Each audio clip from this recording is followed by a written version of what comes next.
Pemirsa, mantan Ketua Mahkamah Konstitusi atau MK Jimli Asidiki menyoroti adanya ide pemakzulan Presiden Joko Widodo menjelang pemilu.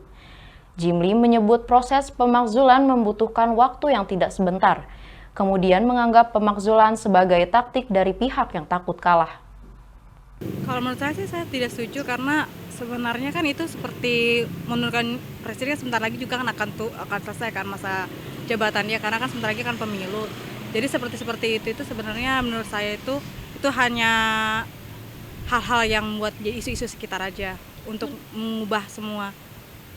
Kalau saya agak kurang setuju ya karena sekarang adalah sudah masa akhir jabatan. Harusnya tuh kalau memang ada sebuah petisi begitu, kenapa tidak pada zaman di waktu kemarin gitu. Jujur sebenarnya agak kaget ya masalah berita terkait petisi ini. Cuman kalau dibilang setuju atau nggak setuju, pasti lebih ke nggak setuju.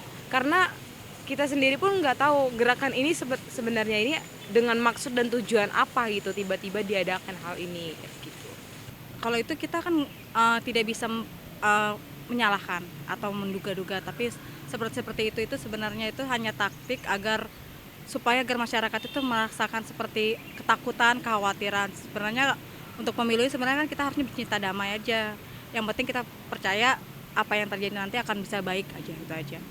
Menurut saya sih agak ambigu, soalnya sudah di masa-masa di akhir masa jabatan, mengapa harus ada masa seperti ini gitu.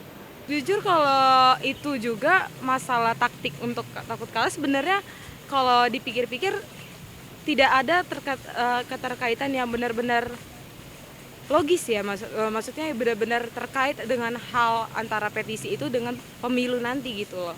Karena terkait dengan itu juga tidak ada kesinambungan yang jelas gitu loh antara petisinya itu dengan pemilunya. Karena Jokowi sendiri pun kan sudah menjabat ya. Dan sedangkan pemilu itu akan dilaksanakan beberapa bulan lagi nih. Nah, jadi menurut saya tuh nggak ada kaitan yang benar-benar spesifik untuk kalah atau enggaknya kayak gitu.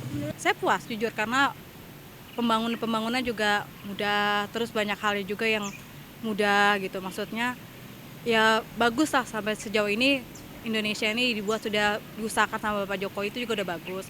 Kalau masalah kekurangan, setiap manusia pasti punya kekurangan. Jadi kita tidak bisa mengatakan ini kekurangan. Semua presiden zaman dulu juga pasti banyak kekurangan. Jadi kita harus cukup puas dengan apa yang terjadi dengan presiden kita saat ini dan percaya aja kalau kelak juga presiden siapapun yang nanti datang itu juga sudah dipilih sama Tuhan buat jadi pemimpin.